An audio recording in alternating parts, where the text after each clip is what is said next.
Hi, Queerstians. We just want to remind you that you can still get a free Audible subscription on us for 1 month and a book if you just go to audibletrial.com/queer. So go there now, get a free one on us, and we'll talk to you soon.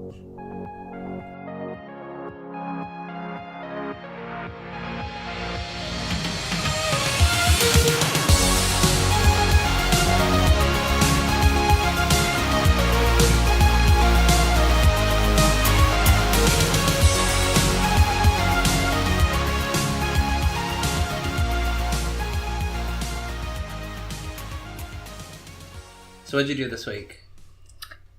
This week, what did I do this week? I don't know. I'm not I you. didn't do anything. What did I do? You don't even talk to me. Bitch, I talk to you all day, every day about nothing. It's No. just constant message back I and forth. message you and then I get one message back at the end of the day. Because I'm working. Stop messaging me while I'm working. You can get my schedule. You can ask me, like, are you going to be home this evening? And then I can message you. I'm in the thick of it. I don't have time to turn around and talk to you. Sounds like a personal problem. My problem. I can't remember. Literally everything has left my mind. I don't know. I worked out a lot this week. Oh, and I got stung by a bee. And I almost died. And my middle finger's swollen up. And it's bothering me. Did you get stung in the finger? Yeah, a bee flew into my... Hey. A bee flew into my hair. And I grabbed it. And I yanked it out of my hair. And then it stung me, the little bastard. And because I was throwing it to its death. And then I was like... Because the last time... First of all, why were you trying to throw it to its death? That sounds like this is all your fault. It was in my hair. So? It was exploring. I'm not going to leave it in my hair, Paul. Why? If I get stung in my head, I will die. That will go to my brain. Do you think I want swelling around my brain? So I went to the CVS because I should have gone to the Minute Clinic because the last time I got stung by a bee, which was 15 years ago, I nearly died. But I was like, you know what? I'm going to ride this out. So I went to the CVS and I bought a bunch of Benadryl, which knocks me off my fucking ass. But I had too much to do that day, so I was taking all these cold brew coffees with all this Benadryl. Oh my god, that sounds like a really bad idea. It was a very horrible day. I was just very out of it, wandering around. Were you at work? No, I was working on other projects, but I was at a place that I volunteer for, okay. And then I was trying to work on the script. So if the script today is a little off, folks, that's why. It's pretty bad. I read it already, so sorry. What did you do this week? You are gonna have your mind blown. Oh my god! I went to a baseball game. Willingly? Yeah, I went to a baseball game. So David's uncle had free tickets to go to the Paw Sox. And I was like, okay, I'll go, sure. And I actually had a lot of fun. I didn't watch the game at all. Mm-hmm. I went shopping and bought food and all kinds of stuff. I just walked around and, yeah, I left the house. I think I went to a drag show again, probably. Well, every week you go to I go to a drag show every week. I feel like this is awkward because we have a guest in the room and we're trying to pretend like she's not in the room. Because our listeners don't know. So, Katie, what did you do this week? I went skydiving. Wait, who is Katie? Okay, well, now that's a little... So Katie is one of our best friends. She's an aspiring sexual educator, and she is a member of the BDSM community, which is part of the topic that we're going to be talking about today. So we wanted a well-rounded perspective, so we asked Katie. She's also a big fan of she's at least a fan of the author that we're going to cover. So, anyways, she's going to be a good voice. But yes, you went skydiving. You threw yourself out of a plane. I did. And, as expected, I hit the ground and was sexually attracted to the instructor. Of course you were. Yes. I knew it would happen. You told me that there was something erotic about being... It's very sexual. It is very sexual. It's very sexual to you. It's very sexual I would have just probably peed myself. Right? I don't know how sexual it would have been. I would have thrown up and blacked out. No. I guarantee. I've always wanted to go skydiving because I've said to myself I have issues with roller coasters and all that, and I'm like, if I could jump out of a plane and make it, I feel like I'd be pretty okay. I would everything else to me would be like, oh, I fucking jumped out of a plane. That doesn't matter. Party. This is pretty low. I jumping out of the plane is the last thing on my list ever to do. You can move it up. No. Move it up the list. Let's do it together. Do it together. And I want we some will guy be- no. to have a raging hard on in No. my back. I will just throw myself out of We'll the be plane. strapped together. We'll be strapped together. I will fuck that is now the last thing on my list. To be That's strapped worse. to you and throw myself out of anything. Yeah. That would be so fun. No, it would not be Because fun. I'd be like, let's see how long we can go Do without you pulling the remember? rope. No, Yeah. you wouldn't, bitch. You would be there flailing around and screaming like you did when you almost drowned in the lake like a little Ooh, bitch. yeah. That was scary. That was That terrifying. was so scary. I almost died that day. No, you were safe. I You was were safe. saved. Safe. There's like 100 people There were around. 100 people, and at least 5 of And the us little gave a fuck. 7-year-old swimming next to you was like, "Do you need help?" Yeah. Do you need my floaty? Mhm.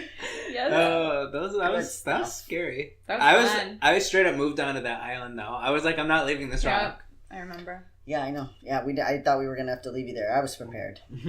Anyways, so guys, we want to give a quick shout out to our Patreon supporters because our Patreon has actually gotten some support. Yes. And we want to say thank you very much to those of you. If you don't know, you can go to our, patreon.com/yourqueerstory and you can donate on tiers from $1, $3, $5, and $20. And you can just do every month. You can do for 6 months, whatever you want. Even $1 helps. But for those of you who have donated, we want to say thank you. Yes, and before I start naming names, I just want to say for anyone who thinks $1 isn't enough, or they're embarrassed to do $1, or why would I even bother if I'm only doing $1? We've grown our Twitter followers to 1,500, so even if just every single Twitter follower donated just $1, that would put us up to 1,500 a month, which would allow us to do a lot for our community and really start branching out into our goal of having a physical place for people who need us, basically, Yes. or anybody. So we just want to give a special shout out to Matthew Espinosa, Michael Fenlange, Kim Osteen, Sungmin Lem, Tammy Gifford, and Donald Gold. Thank you all very much for supporting us. Yes, thank you. And remember, if you become a Patreon supporter, you can get a peek into our exclusive footage. Paul and I post a video every week that has to do with a current topic. It's about a 10-minute video. And if you join before September 8th, you get to vote in the which YouTube challenge will we do. Evan's really looking forward to doing the cinnamon challenge, so make sure you join and vote for that one. Thank you. Paul has put the worst fucking challenges up there and couldn't do anything fun. The Bean Boozled challenge would have been fun. The Bean Boozled? Yeah. What is that? Do you know what the Bean Boozled challenge is? So the Bean Boozled challenge is, it's like, do you know I Harry really Potter? am not nervous about this next Well, to my I can't put it computer. right here. Well, I don't Just know. Get hold a it. table. You've taken them all. Anyways, So the Bean Boozled Uh-huh. challenge is, you get this thing of jelly beans, Mhm. and it's like, if it's yellow, it either tastes like pea or like lemon. So then there's 2 yellow ones, and you each eat one, and someone gets the pea and someone gets the lemon. Fun! Sounds like And fun. if it's orange, it's like, this is either going to be like orange sickle or earwax. Okay. Do that one. Do that. Well, I'll you- play that game anyway. I Katie's just at home popping. I'm like, which one is it? don't care. Roulette with myself. I would do that with you. We would play that game. Like the ghost peppers we just ate. Can I have Katie stand in for me for my challenge? No. I don't think Fine. so. Fine. They want to see you be... Wait till... Right now, the What's in the Box challenge is winning. Oh, so how that's going to work is we're going to each have to buy 5 things for the other one. Mm-hmm. So... To eat, yes, I know. No, not to eat. Oh, You just have to to eat feel? it. Oh, I Yeah. thought it was to eat. Well, now I it think is. that sounds like a fun No, Now it game. is. no, We because just I made know the this rules. bitch. Jesus. No, so basically there's a box in front of us, Mm-hmm. and you have to put your arms in like this and feel it, and guess what What if it you is? put knives and barbed wire in there? What if you put bees in there? Now you've just ruined 2 of my 5. I swear to God, if you put anything sharp in this box, Paul, It's gonna Yeah. be like a rose stem, just like Yeah. it's just all salt. a box of and- nails. This is such a fun challenge. You're like, gushing blood. Okay, all right, good. So anyway, so if you want to check that out, then go to our Patreon. You have to subscribe. Also, you gonna be okay there? I'm good. This is not good for our sound quality. Well, that's why I turned. Also, just so you remember, this coming Saturday, we are Which going is to be, when? which is September 8th. We are going to be at Worcester Pride in Worcester, Massachusetts. It's a nice little pride. And we're going to be there. We have a booth. We're going to have a couple drag queens with us. Yep. We're going to be taking people's stories. Yeah, and we're also going to, as far as I know, be raffling off 10 tickets to Q-Flix, I think it's called. Yes. It's like an LGBT theater. They screen movies there, like a movie festival, and the tickets are valued at $150, and we're going to have 10 to give away, so check us out. Yeah, make sure you go and check that out. And also make sure you check out our calendar on Your Queer Story. If you are in or around Rhode Island, we have several things going on in Rhode Island now. We have a FTM transmasculine meetup every other Wednesday. We have a meetup for transgender people that are in sobriety on Mondays, and there's a couple other things for the LGBTQ community as a whole.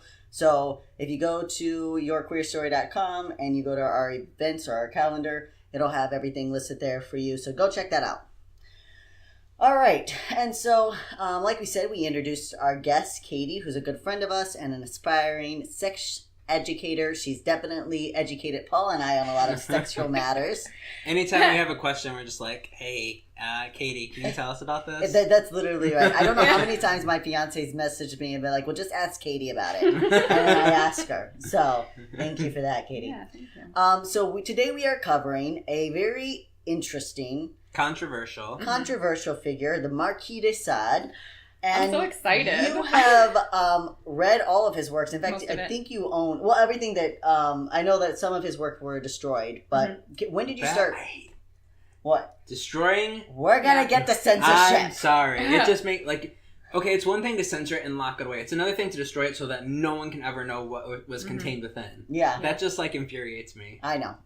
Yeah, we're gonna talk about censorship. But when did you start reading his work? I've been reading his work I was for 6. actually, it's funny you should say. I started collecting his books probably 10 years ago. So when I was about 18. Okay. I've known about him. I don't know how I learned about him, but I've known about him since 7th grade. And I've just been fascinated with him. And I found the book Justine in a book catalog because my family has a lot of books. And I asked for it in 7th grade and they were like, absolutely not. Absolutely not. So it's been about 10 years that I've been following. Okay.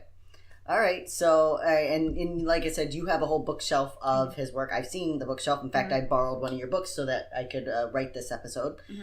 So we have someone here who I feel has got a real good understanding. Real good understanding. Background in. Of the philosophy. Of the philosophy. Of the philosophy. All right. Okay. So, without further ado,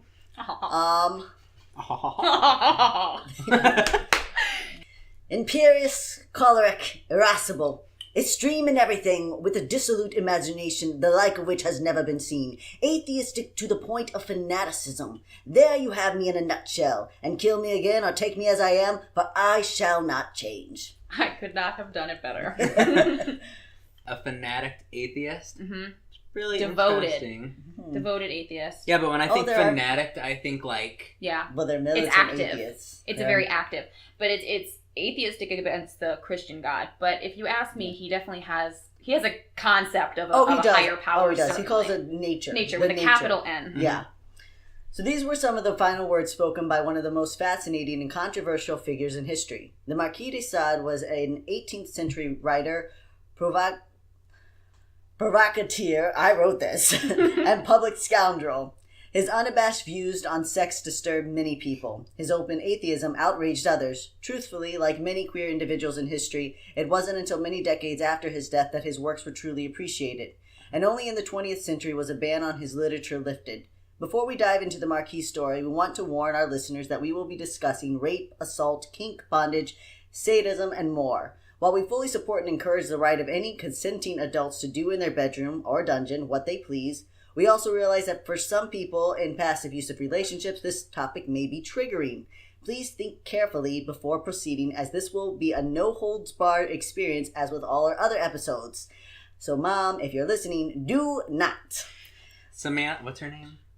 My fiance? No, her mom. Oh, Suzanne.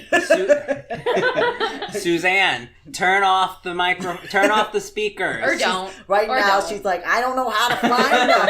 Andy, get in here. Tell me how to turn this off. I'm not kidding though, Mom. Seriously, please don't. All right, but for the rest of our listeners, get ready to get kinky. And for our listeners already living that kink style, this one's for you.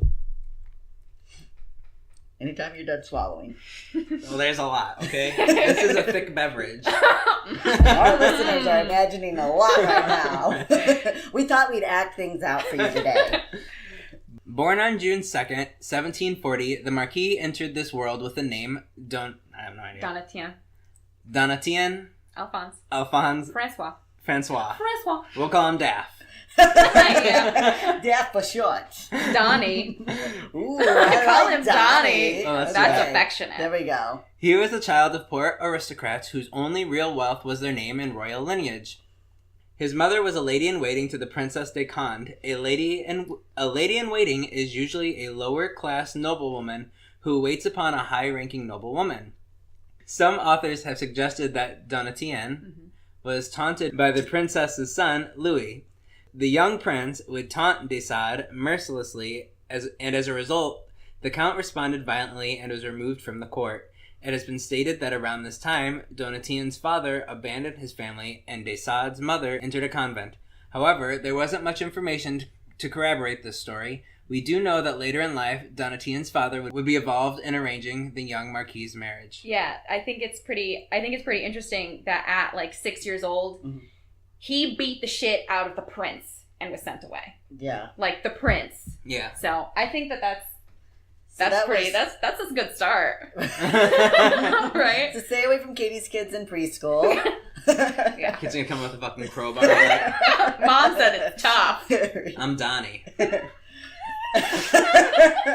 She's gonna fucking do it. Alright. So as a child, Donnie, we're gonna call him Donnie from now on.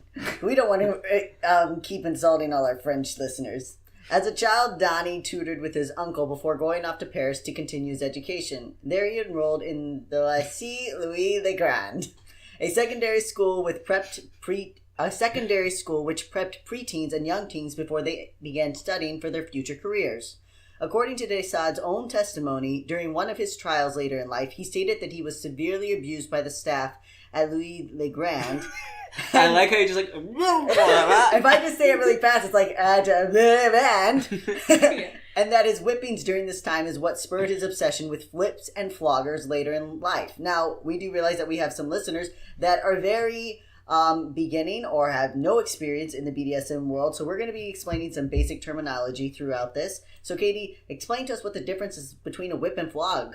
A flogger, a whip is an umbrella term, and a flogger is a whip. But I think what they probably mean is like a single tail, like a bull whip, is what you would picture when you picture like a public whipping, the big long single tail. So they would just take these kids out with a long bull whip and whip the shit out of them. And whip the shit out of them. A cane and a riding crop are also considered whips, but they're firm whips as opposed to a flexible whip like this. All right. And a flogger is just... A flogger is when you think it's the handle with the 9 or 10 like falls with the different tassels. Like what Jesus was whipped with. Like what Only Jesus was whipped with. had like pieces of barbed wire and nails in his whip. A cat o' nine tail. Yeah. Like the multiple falls. Yeah. We do want to state that no, not all people into BDSM were subjected to violence as a child. The argument of nature versus nurture applies in this case as it does with most queer individuals. Certainly De Sade's early exposure to these methods of obedience could have shaped his sexual desires. And it is also entirely plausible that the Count could have had these urges without ever enduring a single violent act. I think that's important because there's this idea that if you like to be beaten, there must be something, must have happened to you as a kid, you know. But at least my experience is that there's, you know, a wide variety. Like some people did experience some violence as a child, and some people had perfect. Some people had fantasies since childhood. Yeah, and I think a lot of it, the more you're censored, like sheltered from things, and the more you're like protected, and oh no, don't do that, don't do that, don't do that, don't do that. Be proper, be proper. You're looking at me. It makes you want like. it makes you want it because it's so bad. Yeah. I don't, so like after I left my church cult and like started exploring, I explored this world, and I don't know that I was like, I wasn't like intentionally thinking I want to do the exact opposite, but I was exploring like everything, all of my hindrances have been removed. And so it was just like, it's a free for all. I can do whatever I want, you know? And so I don't know if that lent itself to, you know, exploring the BDSM world, or if I just always kind of wanted to. I don't know. Hey Queerstians, thanks for listening to today's episode of Your Queer Story. Audible is offering a free audiobook download with your free 30-day trial to give you the opportunity to check out their service. I love Audible. I have had my subscription for over 2 years, and it is worth every single penny. I listen to it all the time.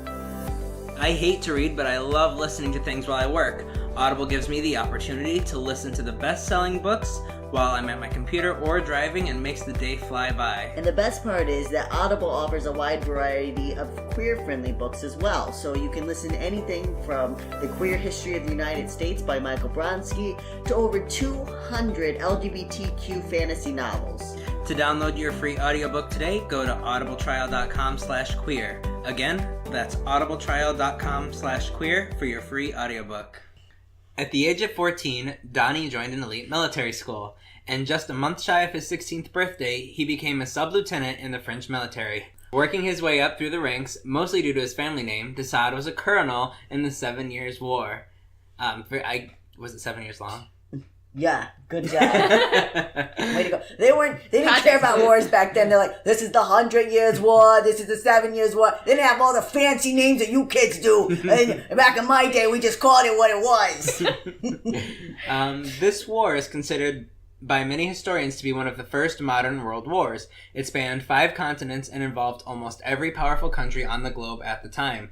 There isn't much written about his military career, but we know that he abandoned it when the war ended in 1763. After leaving his post, De Sade was arrested and imprisoned several times for buying prostitutes, and most notably for sexually assaulting and raping them. Yes, you can rape a sex worker.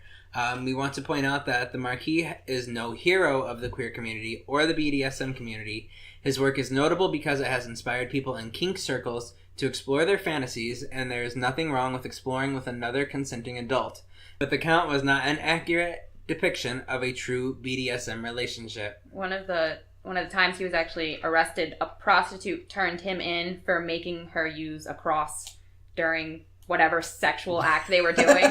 He made her use a cross, and she turned him in, and he was arrested. Yeah. Make her use a cross, like I think so. Yeah, like use penetrative. it on herself. Yeah. I feel like aren't they usually like wood or like I'm sure it didn't feel. It probably well, everything at that time was like all the dildos were wood and like stone. You know, go get that bone off the cow over there. Yeah, shove that up. Yeah. So the Marquis is a complicated. He's a complicated man. He's a complicated man. Yes. And so like when we're talking about it, we want to give a voice to the BDSM community, but we also don't want to say that everything we cover is like what the BDSM community is about. Yeah, no. In fact, it sort of goes against the kind of ethical, it goes fully against the ethical sadism that is today. Mm-hmm. And in fact, I think that the ethical sadism of today he probably wouldn't want his name on, honestly, because there is consent involved and there's negotiations involved. And his whole philosophy, which I don't know if we haven't really touched on, his whole philosophy is that capital N nature made me what I am, made me feel how I feel, gave me the power over you. And if I have the power to do what I want with you or take what I want from you, then that's because I'm supposed to. And because nature, capital N, nature, knows what's right and is in charge of everything. And to go against it, that's what's wrong. Yeah, so that's his philosophy, though. That's his philosophy. That's not the philosophy in the BDSM. No, it's very much, even though you still have a dominant person and a submissive, you might a master and a slave, whatever the term you use.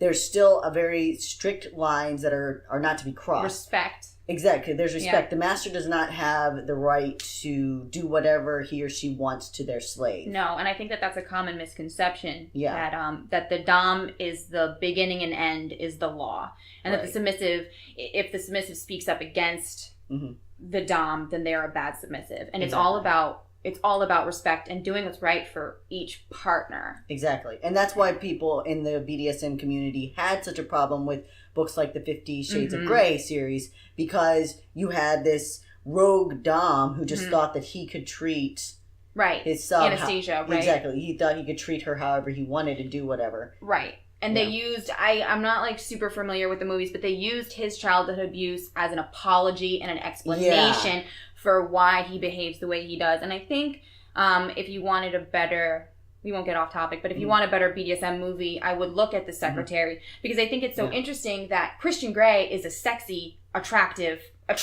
man, sexy as a package. He's an attractive man, but he's repulsive. Right, and then you see like Edward Grey, which is so funny. They have The Secretary. The Secretary. Edward Grey is a lawyer who is James Spader, very physically average, very sexy. Yeah, he's a very sexy. So I think that's. Yeah, I like The Secretary. I only watched it recently, and it's good. So I haven't watched either. You need to. Watch you The need Secretary. to. I don't know how much you would enjoy it. Not really. I don't know. Maybe we can find a gay equivalent for you. Ooh, there's gotta be one. I'm sure there is. We'll find it. I'm sure there's quite a few if you look on Pornhub? On Pornhub or like any of those websites. Like a nice, well done movie. Okay? So we're going to be dropping quality production. Exactly. So for those of you who want to educate yourself more, we'll be dropping references all throughout this episode, whereas usually we just do like one at the end. So check out The Secretary. Also, real quick point about raping sex workers. This goes in, like, just because you pay someone for sex, you still have to follow the guidelines and the etiquette. So yes, you can fucking rape a sex worker, and there's that disgust. And I wonder if he hadn't, this was one thing, if he wasn't, so we'll get to it in a second. Well, I'm gonna wait for that because I have a point to make, but let's go on. So at 23, Donnie began to court a young woman named Anne, but her father was not ready to marry her off. Instead, he cooperated with De Sade's father to arrange that Donnie marry his sweetheart's older sister, Renee. Just 5 months after his new marriage, the young count was arrested for his abuse of a prostitute named Rose Keller. The story goes that Donnie had been visiting a particular brothel frequently for over a month. Perhaps his reason for visiting this special brothel was to pursue Keller, whom he had met in April of that year. Anyway, Rose recounts that the Marquis hired her and took her to his little house, in quotes, that's how he called it, in Arseul. This is the part of the story where we will begin to talk about the nuances of the submissive-dominant relationship. Before we discuss this, which we already kind of did, we want to make clear that this is a particular instance is not a sub-dom relationship. This is rape of a sex worker, and it is disgusting. Actually, he had her believe, or she was led to believe, or she believed that she was coming to his house to work as a maid. Oh, okay. So he fully just lied. Okay. So... according to Rose, De Sade ripped off her clothes and tied her face down on a bed. Then he beat her repeatedly, raped her, and poured hot water on... What? Hot wax. Oh, okay. Then he beat her repeatedly, raped her, and poured hot wax on her skin. The Count insisted to investigators that he was applying ointment and not wax. So, I beat her, I raped her, but it was Are you telling me this isn't the Vaseline? God damn it, I keep picking up the candle. The aloe. I thought it was the fucking aloe. That explains why my lips were so waxy. Whatever happened, Inspector Murray, who oversaw the investigation, was still warning brothel owners a year later to keep their girls away from Donnie. Keller eventually escaped from De Sade and ran to the neighbors to show them her wounds and to report him. He was arrested and imprisoned in the fortress of Pierre-Encise near Lyon, France. So my point here was that I wonder. Well, I didn't realize that she went under there under false pretense. I thought she went there knowing that he was paying for sex, but not realizing what he wanted. I don't believe so. And I was wondering if he hadn't been so violent, without the beating her and the hot wax, if they would have done anything because she was a sex worker. Because how common is it for a sex worker to be raped and for police to be like, well, I don't know, honey, that's your job. Right. I feel like they probably wouldn't. Mm-hmm. And I feel like she probably wouldn't have even gone to the police unless it was that case of blasphemy. This misuse of a cross. Yeah. So, the only thing I would want to say here, as we're getting further in, Katie, because you all have played the submissive role. Mm-hmm. You played the dominant role. I know you played both. You're very fluid. Mm-hmm. But explain to our listeners why someone might enjoy submitting. I can't speak for everyone. There's something really nice about trusting a person enough to give them reins over you, especially if they're for me at least, it feels very energetic. There are people who try to sell themselves as a dominant, and by that they mean, let me call you baby girl, or let me call, will you be my good little slut? And it's I don't know you. There's something energetically about a real dominant that I want to give them control over me. And I think also losing control is just exciting. It's exciting. Don't worry, Evan's in the background making as much noise as he possibly can. He's when you get home late at night and you try to be quiet, or when you were a kid and you were trying to sneak to get a cookie or something and you didn't want to wake your parents up and you're just as loud as you possibly can be because you're trying to be quiet. I need an ice for this goddamn finger. Oh my god, it's a fucking finger. It's my Do you want me finger. to pinch the other finger to make them equal? Do you want me to slap you in the face? No. Breathe into it. Send breath. Anyways. Send breath to your middle finger. Send breath to your middle finger. Thank you very much for that. So hopefully Katie's explanation. So again, going forward, because just trying to paint everybody in an equal light, right. And that the BDSM relationship between a dom and a sub is a very consensual, equal. Both parties are experiencing pleasure. And right. They might get their pleasure in different ways, but they're right. both experiencing pleasure. It's the balance. Yeah. It's the aligning of what needs. Right. But the Marquis did not always have the best view of this. He once wrote, "What does one want when one is engaged in a sexual act? That everything around you give you its utter attention. Think only of you. Care only for you. Every man wants to be a tyrant when he fornicates." And that is from his book, 120 Days of Sodom. It sounds like some narcissism. Yeah. This is all about me. Yeah. This Exactly. experience, Absolutely. You are here for my pleasure. Exactly. Yeah. Which is not the right mindset at least for today. For ethical sadism. For ethical sadism. For ethical sadism. Right. Ethical sadism. And didn't the term sadism come from him? From Marquis De Sade? Yep. So thanks for that. Thanks for that. Well, I think it is important that he gave a voice and an identity to these feelings. Yeah, that's true. He clearly had a skewed perception of the dominant-submissive relationship. However, this does not mean that every encounter was not consensual. Normally, at least from the research that I found, he and the hired sex worker would agree upon conditions before beginning their sessions, which is appropriate. In fact, acclaimed feminist and author Simone de Beauvoir writes an entire excerpt in the beginning of the book of 120 Days of Sodom in condemnation and also defense of the Marquis. She writes of his paradoxical life. We are struck by the fact that beyond the walls of his little house, it did not occur to him to make full use of his strength. There is no hint of ambition in him, no spirit of enterprise, no will to power, and I am quite prepared to believe that he was a coward. Oh, we're just going to send you all the quotes. Yeah. You can send us all the quotes back. That's what I'm saying. So, if you remember actually from our episode on Brenda Howard, Beauvoir, which we pronounce Beauvoir.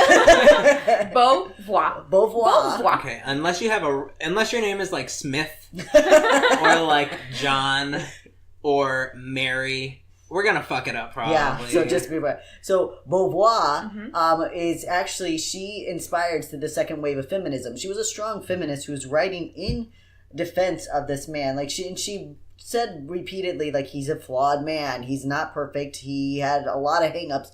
Also, as you said, he gave us a voice to feelings that we didn't want to admit we had. Right. And Angela Carter wrote a book, and I think it was 1979, The Sadean Woman, an ideology of pornography, I think it's called. And it's basically, because the book Juliet, which we'll get to later, Juliet is Justine's sister, so she got her own book. And this is a book that's later written by the Marquis. This is a book later written by the Marquis. So Juliet is one of the Marquis' characters, and she is a very sexually, not strong woman, I don't want to say, but she's not a little housewife. She is a sexual conqueror. She is a sadist just as much as he is, and it gave her power, whereas her sister's virtue brought her despair. Mm-hmm. So I think that his writing has very sexist points, but he doesn't believe that your sex necessarily reflects what you can or cannot have sexually. But if you come up against him, you're screwed either way. But if you're a strong woman with sexual desires, he's like, do it.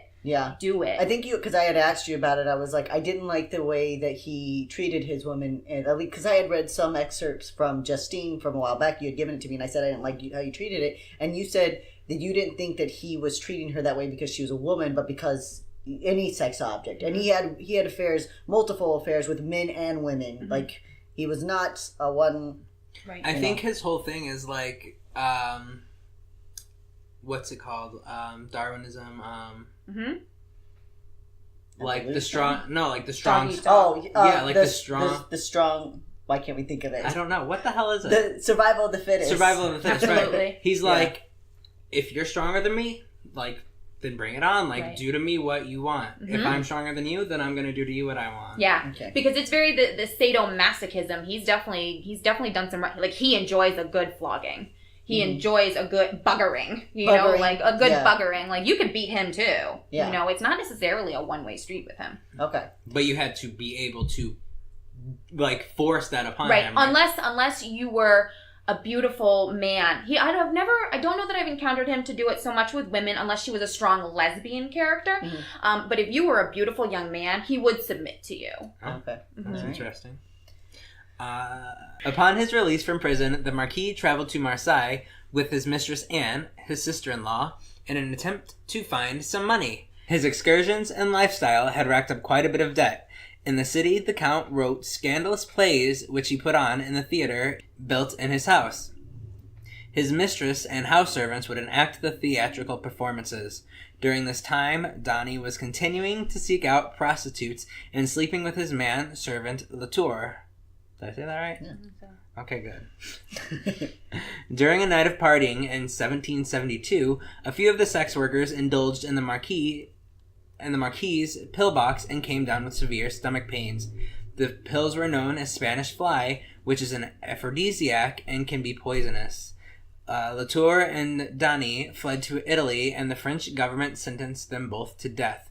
They were hanged in effigy in the town square, which means dummies of them were hanged to symbolize death. It wasn't long before the two were caught, and De Sade was imprisoned in the fortress of Milan. Miolan. I don't know. He was imprisoned in a fortress. Yeah. He spent like 32 years. He spent half of his life. Yeah. He lived to be 74, and over 30 of that was spent in prison. Incarcerated. Yeah, so he's here partying up with his manservant Latour, and they hand out these pills to these prostitutes that are partying with him. Now, it's interesting, that wording. What? They indulged in his pillbox. Yeah. Does that mean that they were like sticky fingers in his pillbox, or does it, or is that to say that he was like? I don't know. It didn't really elaborate on whether they just took him or he was giving it out. Hard to say. So, but then they got sick, and then it's all hearsay anyway. That's true. But they would this would chase him for several years. Mm-hmm. It would come back to continually haunt him. Mm-hmm. During this time, Donatien's wife had been patiently waiting at home with his 3 children. She really was sticking by She's a ride or die. This bitch. I don't know. Yeah. I think he's coming back. I'm going to be honest with you. Is this Hillary? Oh my God. We're going to be in power one day. I'm going to be president. Donnie said so. Yeah. It seems the Count had spent most of their first decade married in one scandal in prison after another. Nevertheless, A little codependent. a little, If I might. someone send her a buck. Get her in a support group. Yeah. Nevertheless, Renee arranged for the Marquis to escape the prison by dressing as a man and helping him get to the lavatory window where he slipped out. It's one thing to fucking wait for him, and she's even helping him get out. Yep. While he's cheating on her, raping Yep. people, poisoning people. Sleeping with her sister. Like, Yeah. traveling around the country with her sister, and she's just like, one day it's gonna be my turn. Yeah, that's some real dedication. Yeah. Right I don't know I if that... just love him. Yeah, that's an He abusive doesn't relationship. mean to hurt me. Yeah. Exactly. The couple returned to the Chateau Le Coste, where Rene began to indulge his fantasies. But then the Marquis began to recruit neighborhood teens and young adults to work for his estate. A cook, a secretary, 2 maids, some valets, and a chambermaid, all of whom had some type of sexual relationship or tension with the Count. Some we believe were forced as they chose to run away in the night. Others seemed enthralled with the Marquis, yet the parents became concerned and demanded their children return home. The father of the cook attempted to shoot De Sade, but the gun misfired. He pointed at him point blank and tried to kill him, Yeah. and the gun shit. misfired. That's at least the second time he's escaped death. Yeah. So that shit's crazy. Yeah. It wasn't his time. yeah, well, don't fucking go around in the town and start pulling people's teenagers and to work for you so you can sexually harass them all This day. is why your parents tell you never to go with the man who promises candy. When Yeah. the creepy old guy Yeah. up the street's like, hey, little boy, you want to come work for me? Yeah. You say no. And run. And run like a motherfucker.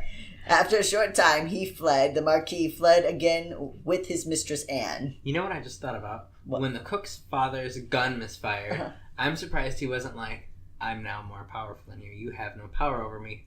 Come here, motherfucker. You're mine. But remember, as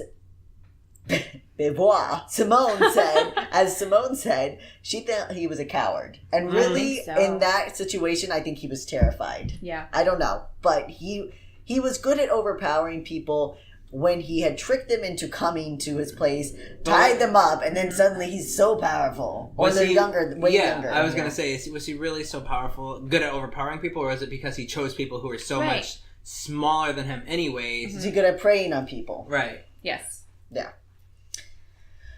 Is it my turn? Yes. At this time, Renee and Anne's mother, who is sometimes portrayed as the villain, but possibly the hero, stepped in. She issued a letter de cachet, which was basically a prison authorization a wealthy individual could buy. The proclamations were pre-signed by the king and had a blank space where the purchaser could enter any name they wished. Could you imagine if he could do that? That's Yeah, wild. that is fucking bullshit. Here, I got $100 if that's good enough. I promise it's not going to be anybody important. It's a blank check. Just my It fucking... is. It's literally, who do you want to imprison? Be like, oh, I'm going to imprison my motherfucking ex. I'll tell you that. Yeah. That's so bullshit. Donatien's mother-in-law wrote in his name and promptly sent him to the dungeon of... There's way I think too... it's Vicente.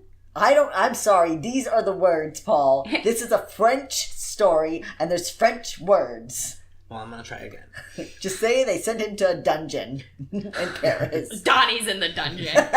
Literally. Vicente. There was one episode where I couldn't say somebody's name, so I just didn't even say it, and I The just kept whole going. episode. Nobody seemed to care. Donatien's mother-in-law wrote in his name and promptly sent him to a dungeon somewhere on February 13th, 1777. De Sade was still facing a death sentence and spent the next year appealing his case, which he won. In addition, during this time, the Marquis's father died, making him the official Count de Sade. Word also came from his mother's convent that she had passed away as well. It doesn't seem Donatien grieved his parents much, as they had not been part of his life for quite some time.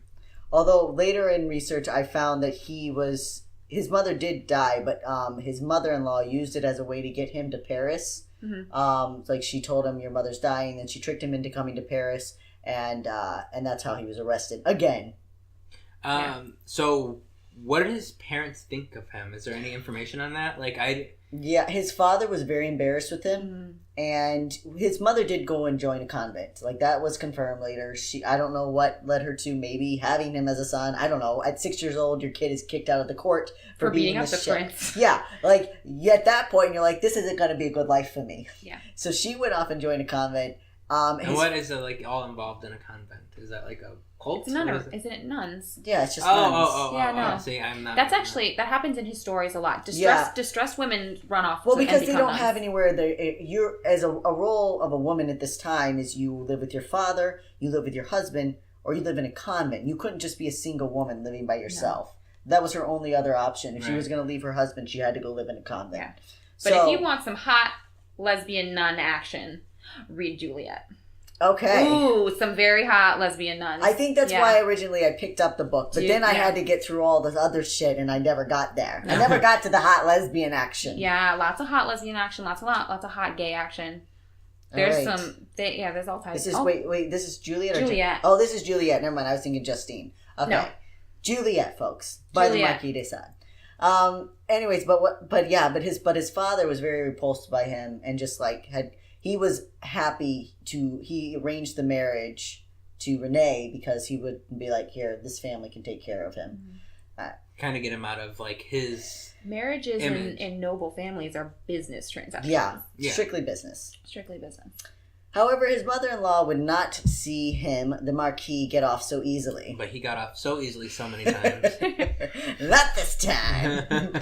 She purchased another letter de cachet. She purchased another letter of...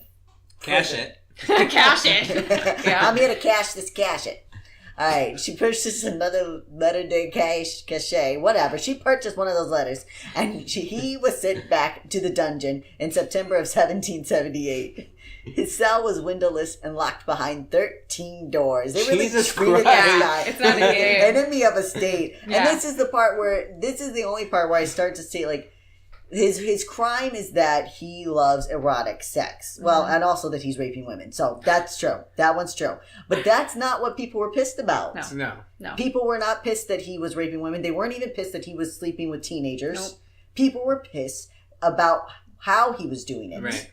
And that he was open about it. Exactly. Mm-hmm. That was insulting to But them. this was a very libertine time. That was like very... What fashionable. Does libertine mean? Libertine, it's just sort of open. It was like a sexual freedom to, have anal and to like fuck in orgies, and it was libertine. It was fashionable. It was But you're not supposed to talk about it, clearly, because... No, it was very... It's like we're all doing secret. this. It's like, well, Ben Franklin, I mean, this time, Ben Franklin is living in France. This is right after the Revolutionary War. He was an ambassador of France, and he's doing the same shit. But like you said, you don't talk about it, you don't broadcast it. Right. You don't create scandal with it. So, but apparently they were so threatened by it, they're locking him in a dungeon with 13 doors. Can you imagine being the guy who had to feed him? You have to unlock this door. I forgot the fucking spoon. God damn it, I hate this goddamn job. When I get enough, I'm moving out of here. It takes him like 20 minutes because he has this tray. He's trying to balance the water. Yeah. The tray in his one hand and flipping through his keys with the other hand. He probably fucking dropped the keys. Motherfucker! He's like trying to balance and hold the tray while he's trying to get the keys. Half the shit's like spilled out on the ground before he even gets there. How come I have soup every day? Listen. You don't even bring no soup because it all sloshes on the floor. You try getting through the door, you motherfucker. I don't even want to do this job. I want it to be...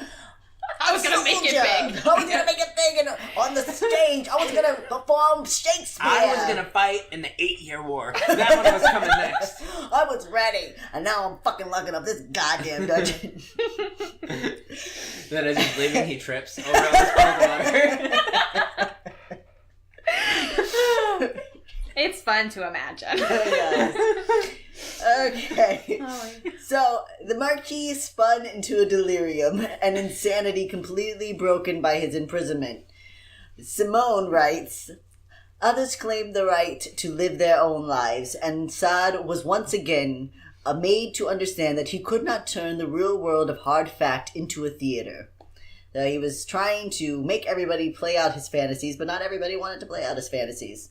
That's a very, like, toddler way of thinking. Mm-hmm. Because psychologists have actually said, like, in a toddler, like, this is their world and you're all moving parts of their world. Right. And as you age, you, like, learn, like, hey, that's not what it is. Unless you're Donald Trump. Unless you're Donald Trump. Or the Marquis. Or the Marquis. Marquis. And, like, they grew, like, this is my world and I'm going to act however I want to act. And if you don't like that, well, this is my world, so I don't care. Yeah.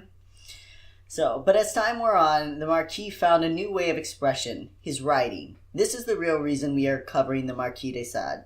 As a young man, there is nothing admirable or respectable about him. He is selfish, abusive, manipulative, and in some cases downright sadistic.